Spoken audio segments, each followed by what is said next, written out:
Hi, everyone. Thank you so much for joining us and tuning in.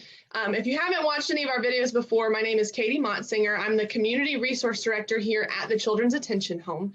And at the Children's Attention Home, we provide nurturing care and life-changing services for youth that are in foster care, as well as homeless youth here in our community. So with us tonight, we have two of our wonderful volunteers and supporters, Mendy Baxter and Sean Baxter. Thank you guys so much for joining me this evening. Tell everybody listening just a little bit about yourselves and your experience with the home. Okay, well, we're Sean and Mendy, as you said. We're actually going on 25 years of marriage end of this year, and we have two beautiful daughters, 13 and 11 years old, and we have Jesus just as the center of our life. He means everything to us, and through that, we want to share that with others, and the Attention Home has actually given us a great opportunity to be able to do that. As we go, Mendy's actually a pediatric occupational therapist. Right now, she's staying more at home to help since our girls are actually doing school virtually with everything going on with COVID. And I've actually been a home builder going on 20 years now. Awesome. So how did y'all first hear about the Children's Attention Home? What first brought it to your attention?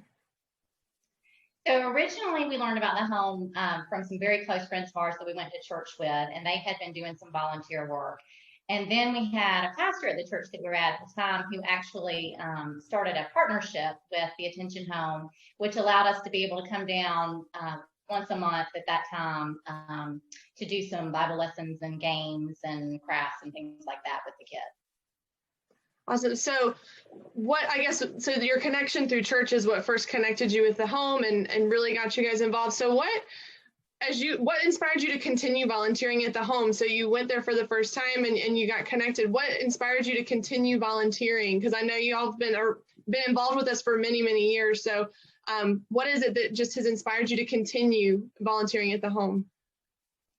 I mean, I just have to say it's been probably close to 10 years now, but just falling in love with the kids and spending time with them, getting to know them and see how they interact with us.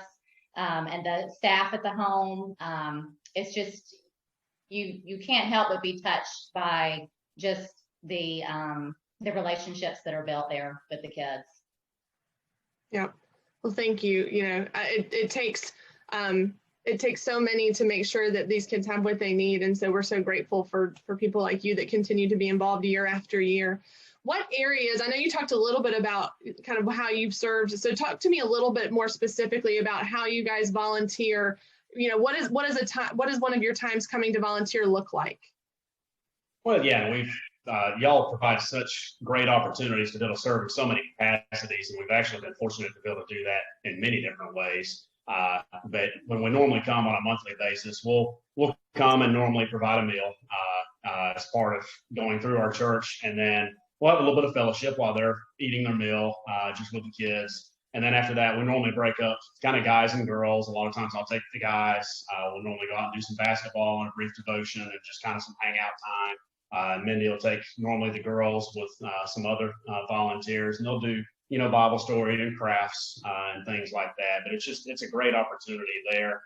So that's what we do kind of on a monthly basis. And then we've been able to help out even with, landscaping and things like that. So there's opportunities for anybody, no matter what your comfort level is, what you're gifted at or whatever, there's opportunities to be able to serve.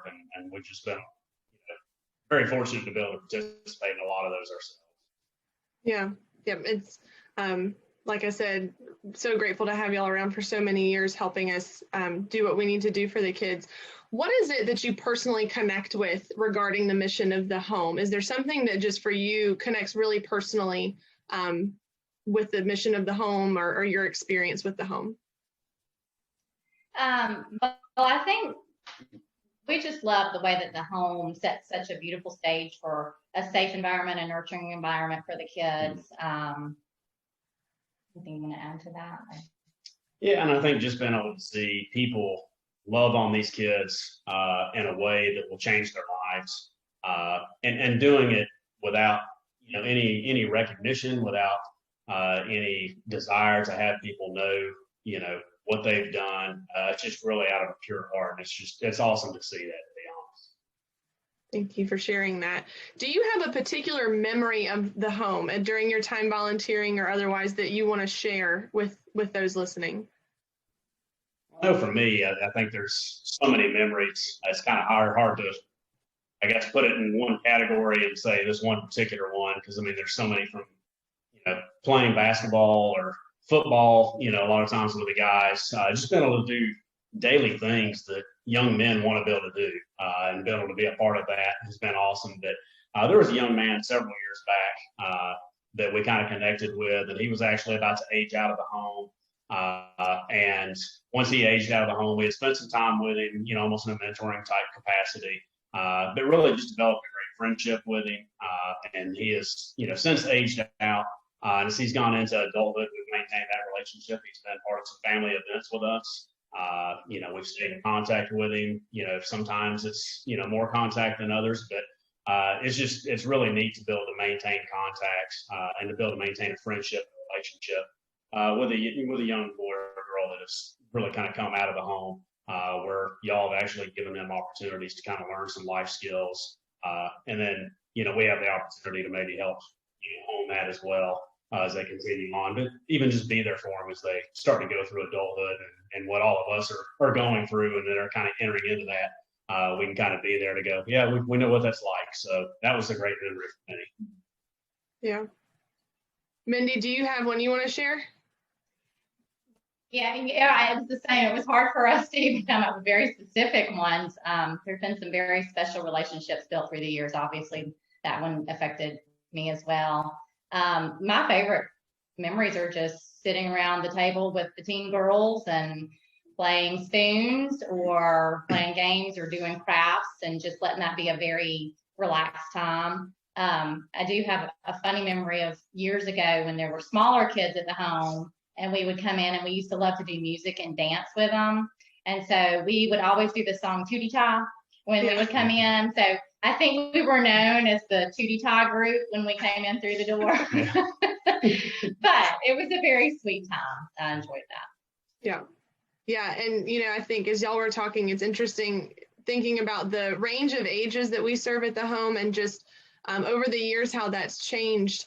Sean, as you were talking, one of the things that we talk about often is how important it is for us to help foster some of those connections that kids will have beyond their time with us. And so, as you talked about the relationship you've maintained with that young man, it's vital that they build those connections and those relationships while they're with us, so that when they leave our care, they move on, they become adults, they have that network, that safety net of people that are looking out for them and helping them along the way. So very thankful for all that y'all have invested in the kids that have come through the home during your time serving with us. If you could share one thing about the home with others, what would you share?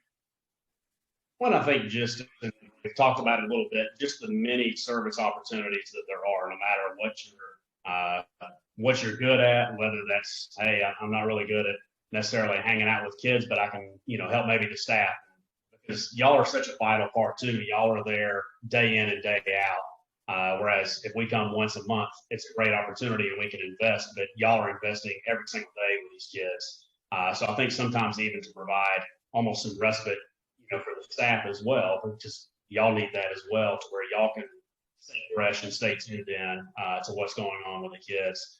There's actually, investing in the kids, whether it be playing basketball, whether it be doing a devotion, whether it be doing crafts, whatever it may be. There's so many opportunities. And I think if we understand as a community, if we can kind of all come together and realize I don't have to do all these things, but I can maybe do this, and these other people are doing this, and as we all come together, it's a collective effort. It's such a better, better system that way. It's such a better environment for these kids, as well as, for those that are volunteering, as well, that they can see, hey, it's not all on me. I don't have to do everything.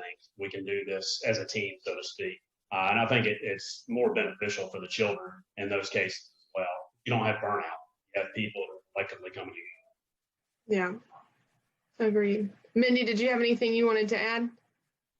I totally agree with that. I think too, one of the things that has been wonderful is that the home's been very open with letting us bring our children as well down to the home and experience building those relationships and serving and being a part of the home. And so it's meant a lot to them as well. And so I just think that's a neat part of being a volunteer down there, is it can be a very family-oriented environment. Well, and I think too, it's a great opportunity that anybody can come and just share, the light of Christ to people. They can let these kids know you are valuable to God. You were created by God. You were loved by God. You were beautiful to God. You were chosen by God. Things that they need to be able to hear and understand that there's a God in heaven that loves them so dearly. And we just get to be the small little bit of hands and feet sometimes as volunteers to be able to hopefully demonstrate that in a way that would honor God and also serve the kids and then even the staff. Yeah, well, thank you guys so much for sharing all of that with us. And if you're interested, if you've heard anything, through this video that you're interested in or want to learn more, please reach out to us. Our website is attentionhome.org, and we have volunteer opportunities, events, ways to support the home, and we encourage you to check those out. Thank you so much for listening. Thanks for joining us, and have a great rest of your day.